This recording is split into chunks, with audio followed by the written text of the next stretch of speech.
नमस्कार मित्रांनो, कसे आहात तुम्ही? मराठी जनता या चॅनलमध्ये आपले पुन्हा एकदा स्वागत. आणि आज आपण अतिशय महत्त्वाच्या विषयावर बोलणार आहोत, जो तुमच्या आणि माझ्यासारख्या मिडल क्लास माणसांसाठी फार महत्त्वाचा विषय आहे. तो म्हणजे पैसे कसे वाचवायचे. आणि आज मी तुम्हाला सांगणार आहे 5 अतिशय सोप्या युक्ती ज्याने तुम्ही पैसे वाचू शकता आणि तुमच्या बजेटमध्ये फार चांगला फरक पडू शकतो. नंबर 1.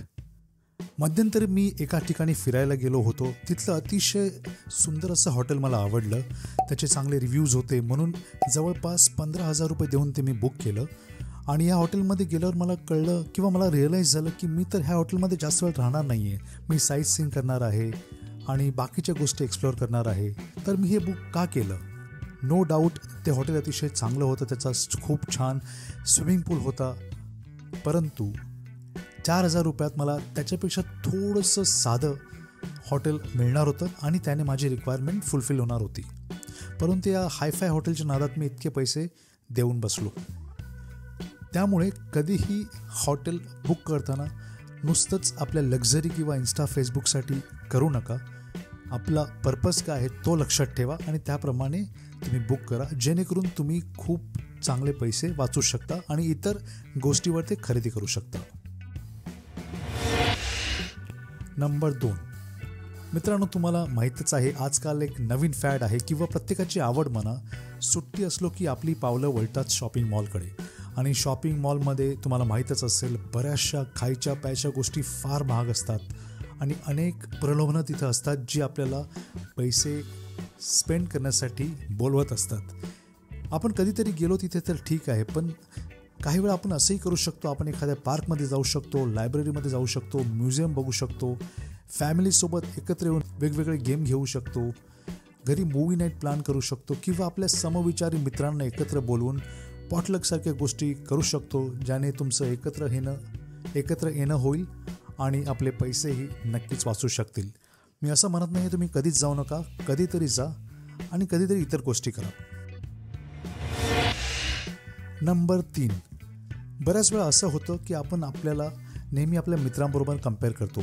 एखाद्या मित्राने किंवा मैत्रिणीने नवीन गॅजेट किंवा फोन असं घेतला की आपल्याला लगेच तो खरेदी करावा असा मोह होतो. त्यामुळे अशा गोष्टी परचेस करून पैसे घालवण्यापेक्षा किंवा EMIवर घेण्यापेक्षा आपण स्वतःला 24 तासाचा वेळ द्यावा. त्यामध्ये विचार करा, मला या गोष्टीची नक्की गरज आहे का, की मी नुसतंच किंवा शो शायनिंगसाठी मी शॉपिंग करतोय. आणि त्यानंतर तुमच्या स्वतःकडून स्वतःला एक सजेशन मिळेल आणि तुम्ही पैसे वाचवू शकता. नंबर 4.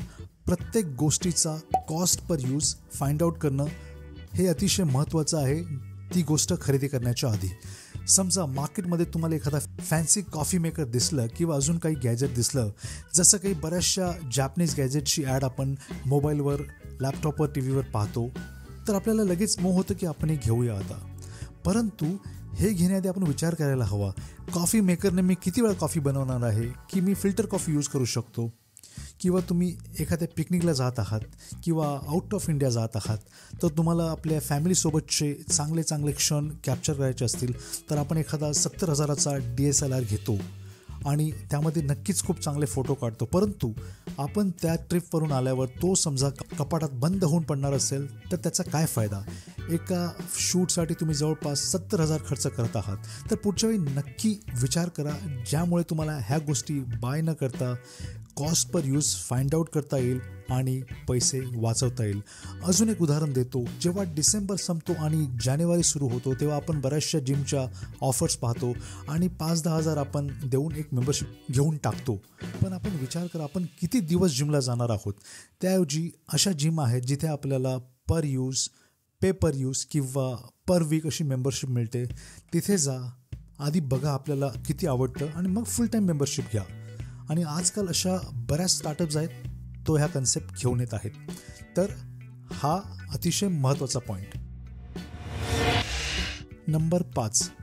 5वी आणि अतिशय महत्त्वाची गोष्ट जी आपण बऱ्याच वेळेला इग्नोर करतो, ती म्हणजे आपल्या कुटुंबासोबत पैशासंदर्भात बोलणं. बऱ्याच वेळा असं होतं की घरातला कर्ता पुरुष किंवा कर्ती स्त्री एखादं फायनान्शियल डिसिजन घेऊन टाकतात ज्यामध्ये इतरांचा काहीही सहभाग नसतो. पुढच्या वेळी तुम्ही असं करा, एखादा चांगला फायनान्शियल डिसिजन घ्यायचा असेल, तो पैसे स्पेंड करण्याचा असो किंवा इन्व्हेस्टमेंट करण्याचा असो किंवा सेविंगचा असो, तुम्ही त्या डिसिजन मेकिंगमध्ये घरातल्या व्यक्तींना सामील करा, जेणेकरून तुम्हाला अतिशय चांगली सजेशन मिळतील.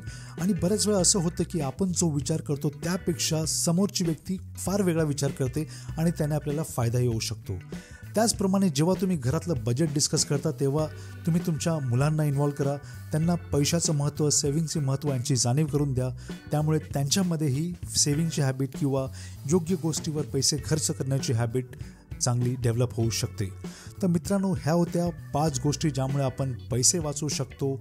आणि तुम्हाला हा व्हिडिओ आवडला असेल तर नक्की लाईक करा, शेअर करा, सबस्क्राईब करा आणि कमेंट करा. थँक्यू. आणि आपल्या पुढच्या व्हिडिओची वाट नक्की पहा. तुम्हाला एखादा टॉपिक हवा असेल तर खाली कमेंट करा. सायनिंग ऑफ, मराठी जनता.